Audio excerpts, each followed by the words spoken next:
Triple H has confirmed that the Beast incarnate Brock Lesnar is still with WWE. He did so in last night's post-WrestleMania Night 1 media scrum.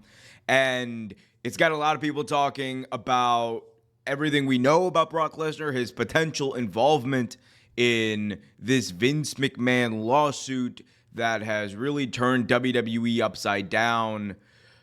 We're going to tell you everything we know about the situation so far and what exactly Triple H had to say.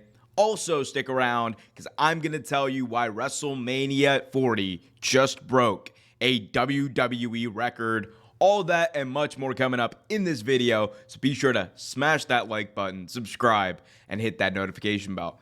All right, so let's start with Brock Lesnar, who has not been seen in WWE since SummerSlam 2023 when he was defeated by Cody Rhodes.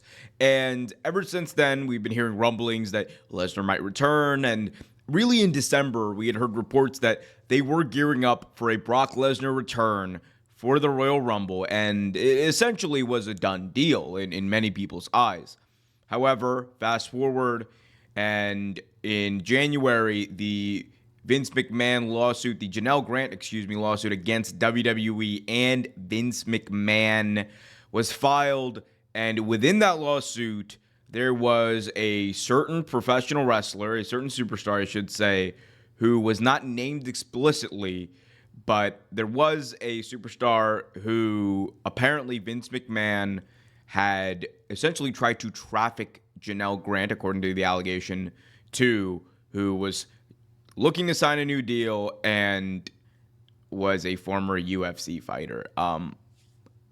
Very clearly, things aligned and people drew those lines together and thought that it was Brock Lesnar. And it's largely believed, I think, credibly, to be Brock Lesnar at this point. Again, allegations, and I've covered the Vince McMahon lawsuit as well, but ever since then, WWE has kind of made an attempt, I should say, to try to not highlight Brock Lesnar. However, that kind of changed over WrestleMania weekend. We heard Paul Heyman mention Lesnar, and then we also heard from Triple H, who was asked by Brandon Thurston of WrestleNomics, who has been instrumental along with John Pollock and company, and as some of the wrestling journalists who have really helped to demystify some of the information around this lawsuit. But Brandon Thurston asked a question about Brock Lesnar and his status with WWE, and in response, Triple H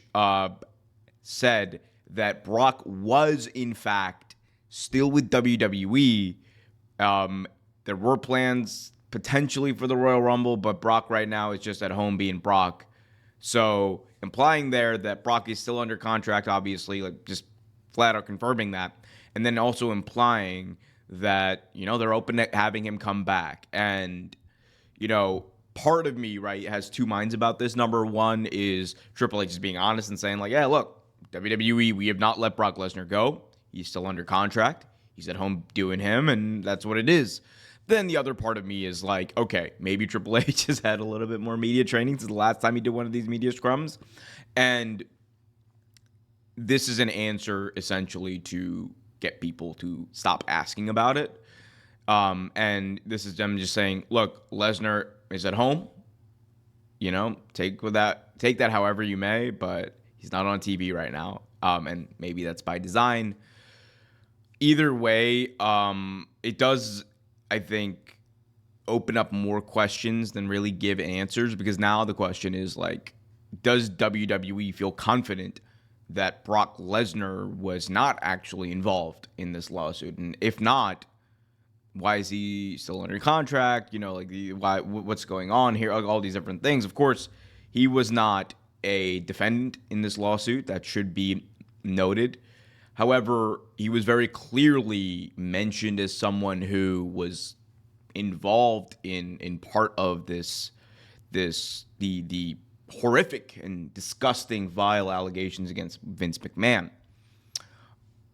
Again, it's a very sensitive subject, but questions need to be asked if he is still on the roster. And if he is still on the roster, why did WWE go to all the extreme lengths to take him out of the promo package, take him out of the video game or parts of the video game? Like, what's going on? You know, it's kind of confusing. Either WWE has done an investigation, or they feel confident that, you know, it's not an issue for them and Brock is back into the fold, or he's not. You know, it can't be both. And that's what this situation reads to me, that it's a little bit of both. Of course, it's a fluid and ever-evolving situation with this lawsuit, so we don't know what we don't know, but WWE's got some questions to answer. That's all I'm going to say. But we'll continue to keep you guys updated on this story. Would love to know what you guys think about this in the comment section below. They seem to be open to Lesnar coming back, so it is what it is. Anyway, moving on from Brock Lesnar, let's talk about WrestleMania 40. As of this recording, we are in the midst of, or right in the middle, I should say, of both nights of WrestleMania. Night 1 went off without a hitch, and it also broke a record. So night 1 of WrestleMania 40 broke a WWE record that has stood since 2016, becoming the new holder of the highest gate for any night of a WWE event in history, the highest single night gate in WWE history. This is according to Triple H, who confirmed this during the press conference last night. Said, quote, "We broke our all-time single night gate record here tonight. That is something that Nick and I and the team spend a lot of time pouring through, how to increase that but remain in the zone where anybody can come to a show." So that is what Triple H said. They also announced an attendance, I should say, of over 72,000 people in attendance. The latest numbers by WrestleTix were right around 68,000. So look, you add in, you know, suites, you add in people who are there to be part of the show. Like that 72,000 number seems to be pretty realistic, or at least close to it. Should be noted that, you know, people are automatically going to go towards the AEW stuff and be like, oh man, look at that. They have some more tickets, more people, more attendance than All In. It is worth noting, right, that every show, every AEW, every, you know, WWE show has a large amount of tickets that are bought by resellers. They're scalpers. There's companies that buy these tickets up at bulk to either resell them, or in some cases, you know, give them out to members of the staff. So that is an important, like, distinction here. People are going to be like, oh my God, look, they broke the All-In record or whatever. I mean, like, we won't know until the turnstile count comes through, right? But attendance aside, attendance is not the record. The real record is the gate. And WWE broke a gate record that, again, has stood since 2016. According to Brandon Thurston of WrestleNomics, the gate record used to be, or the original gate record from WrestleMania 32 was $17.3 million for a single night. And think about it like this. WWE right now is not only having one night of WrestleMania, they're having 2 nights. So they're set to, you know, right around match that, like, as far as you know, the gate goes. I think I wouldn't be surprised if night 2 actually outdraws night 1 as far as the gate, because they have sold, I believe, more tickets for night 2 than night 1. So looking at that, I mean, this is going to be the biggest WrestleMania in history, the biggest 2-night WrestleMania in history, everything. And it speaks to the way that WWE is doing business. It's still not, if we're being honest, right? It's still not the most amount of money that WWE has gotten for a wrestling show. Like, this is obviously not counting those Saudi shows. For the Saudi shows, they get $50 million up front for them. So, again, those are outliers. We got to take those out if we're talking about these records, because otherwise Saudi Arabia would hold every WWE attendance or gate record. Regardless, this just, you know, doubles down and proves, though, that WWE is doing great business. They are making a whole lot of money, and, you know, Endeavor, I think, is going to try to even, increase on the funds and the revenue that they are already getting. And I expect WrestleMania to be bigger and bigger and bigger. Like, think about what we've seen over the past 2 years at Mania.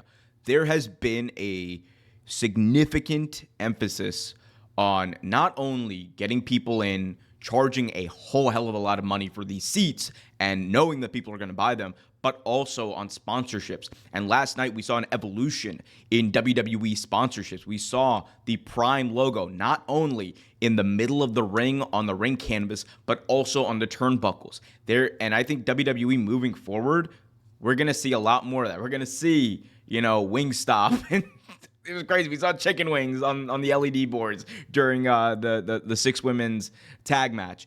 We saw the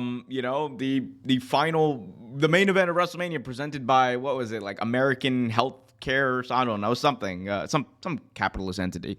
But look for this to happen more, because they're going to, I think, try to maximize the amount of sponsorships, maximize the amount of space that they give out. The Prime thing is probably a thing with Logan Paul to try to begin that process for them and begin the process of trying to get the sponsors interested and be like, hey, this is a thing we're offering.